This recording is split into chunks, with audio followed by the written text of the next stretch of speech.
Welcome to the iHistory channel. What if one day people in your city started dancing non-stop without any apparent reason? Sounds absurd, right? But it did happen back in 1518 in the city of Strasbourg. Imagine this, the year is 1518, the place, the bustling city of Strasbourg. Life in this vibrant city is disrupted by an unexpected and inexplicable phenomenon. A woman, Frau Trophia, steps out onto the streets and begins to dance. No music, no celebration, just an inexplicable need to move. Her feet move to a rhythm only she can hear, her body swaying, twirling and jumping in an unending dance. But what started as a singular, peculiar incident soon turned into a spectacle that would leave an indelible mark on history. As if possessed by the same invisible rhythm, one by one, more people joined in. By the end of the week, there were about 30 people dancing in the streets without rest. The spectacle didn't stop there. The dancing contagion seemed to spread like wildfire. Within a month, the number of dancers had grown to an estimated 400, their feet pounding the cobbled streets day and night. The city was gripped by a fever of dance, a non-stop rhythmic frenzy that knew no bounds. The dance was relentless, and so were its consequences. People danced until they dropped, quite literally. Many danced to the point of exhaustion and even death, their bodies unable to withstand the relentless physical exertion. Yet the dance went on, the streets of Strasbourg echoing with the ceaseless rhythm of this inexplicable phenomenon. The city, the spectators, and even the dancers themselves were baffled. What could possibly compel hundreds of people to dance incessantly, disregarding their health, their safety, and even their lives? No one knew then, and even now, more than 500 years later, the answers remain elusive. This bizarre phenomenon, known as the dancing plague of 1518, is one of the most puzzling events in history. It all began in July 1518, when a woman named Frau Trophia started to dance fervently in a street in Strasbourg. This was no ordinary jig. Embarking on a dance like no other, Frau Trophia's feet moved to a rhythm all their own. The cobblestone street beneath her echoed the incessant patter of her steps day in and day out. Her dance was not a fleeting moment of joy or an expression of cultural celebration. It was a marathon of inexplicable movement that stretched on for nearly a week.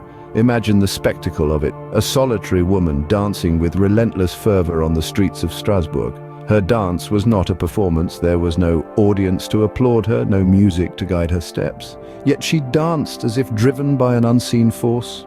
As days turned into a week, Frau Trophia's solitary dance evolved into a spectacle that held the city in its grip. People watched in bewilderment and curiosity, their eyes glued to the tireless dancer.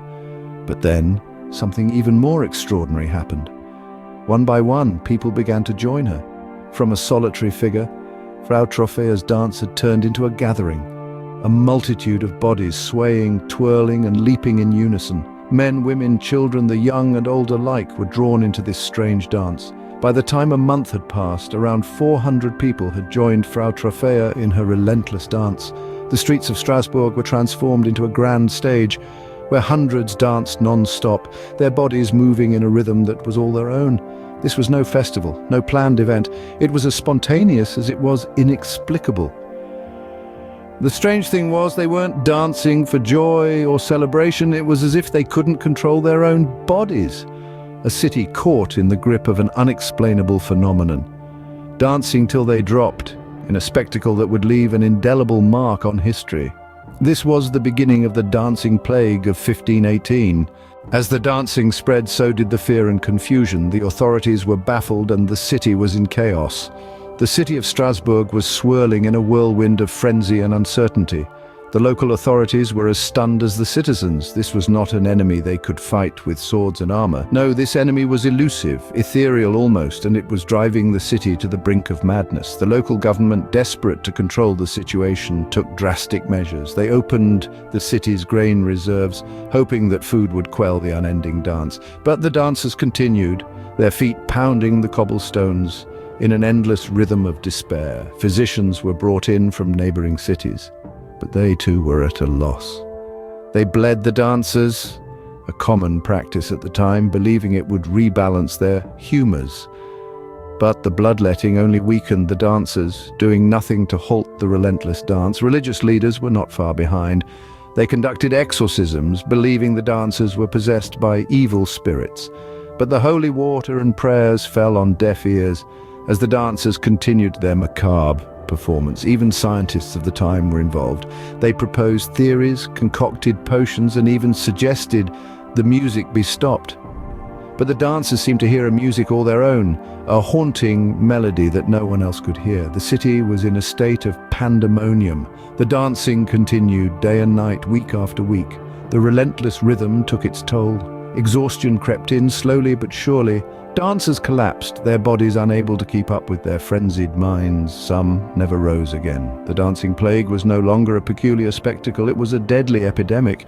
It was not just a dance anymore, it was a dance of death, a dance that claimed lives and left a city in the throes of despair and confusion. The dancing plague was not just a weird event, it was turning into a deadly one. The dancing plague of 1518 remains unexplained to this day, but several theories have been proposed over the years. One such theory is that of mass hysteria. This psychological phenomenon occurs when a group of people bound by the same fears or beliefs start to show similar physical symptoms with no identifiable cause. In the case of the dancing plague, it's postulated that the fear of divine retribution or societal pressures could have triggered such a mass event, yet mass hysteria doesn't typically result in such physical extremes, casting doubt on this theory. Then there's the idea of ergot poisoning. Ergot is a fungus that commonly infects rye and other grains, and it's known to cause hallucinations and convulsions. Some believe that the citizens of Strasbourg may have unknowingly consumed bread made from ergot-infected grains, leading to the uncontrolled dancing. However, ergotism, as it's known, typically restricts blood flow to the extremities, making coordinated movement difficult. And this contradicts the reported vigorous dancing. Religious fanaticism is another theory that's been put forth. The citizens of Strasbourg were deeply religious, and dancing was often associated with religious ceremonies. Some suggest that the fear of divine wrath prompted the citizens to dance as a form of penance. But again, this theory fails to explain why the dancing led to such extreme physical exhaustion and even death. Stress-induced psychosis is another hypothesis. Strasbourg was suffering from severe famine and disease at the time. These harsh conditions could have driven people to a state of extreme stress, leading to hallucinations and delusions. This theory suggests that the dancing was a form of escape from the harsh realities of life. But, like the other theories, it struggles to account for the extreme physical toll the dancing took on the people. A more recent theory proposes that the dancing plague was an instance of the culturally bound syndrome. This refers to a combination of psychiatric and somatic symptoms that are considered to be a recognizable disease only within a specific society or culture. The dancing plague, according to this theory, was a manifestation of a culturally bound syndrome specific to the time and place. Each of these theories attempts to provide an explanation for the baffling event that took place in Strasbourg over 5 centuries ago. Some are more plausible than others, but none have been conclusively proven. The lack of detailed historical records also means that we may never truly know what caused the dancing plague of 1518. While these theories offer some possible explanations, the truth of the dancing plague remains a mystery. Eventually, the dancing did stop, but the impact of this bizarre event lingered. The dancing plague of 1518 was a phenomenon that left a profound mark on the city of Strasbourg, and its effects were felt long after the last dancer had ceased their relentless jig. In the immediate aftermath, the city was a shell of its former self. Strasbourg had been drained of its vitality, the once bustling streets now eerily quiet. The people, struggling to comprehend the incomprehensible, were left in a state of bewilderment and fear.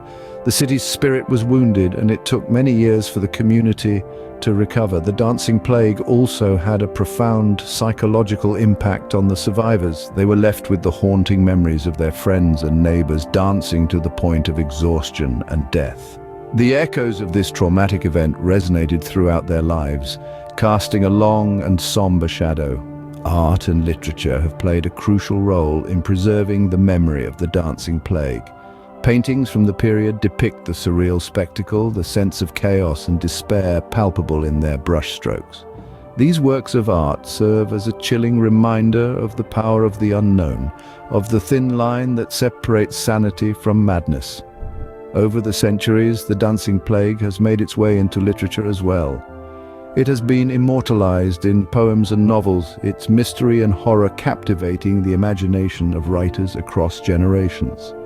These stories, while often embellished, have helped keep the memory of this strange event alive, making it a part of our collective consciousness. The dancing plague of 1518 has left a lasting legacy. It has become a symbol of the irrational, the unexplainable, the macabre. It has been etched into our collective memory, a grim reminder of the fragility of the human mind and the mysterious forces that can drive it to the brink. The dancing plague of 1518 left a lasting mark on Strasbourg, a grim reminder of a time when the city danced to the tune of an unknown force. So, what have we learned about the dancing plague of 1518? Well, we've journeyed together through the peculiar and bewildering events that unfolded in the city of Strasbourg. A spectacle so unusual it has been etched into the annals of history. A dance, one might say, that was truly to die for.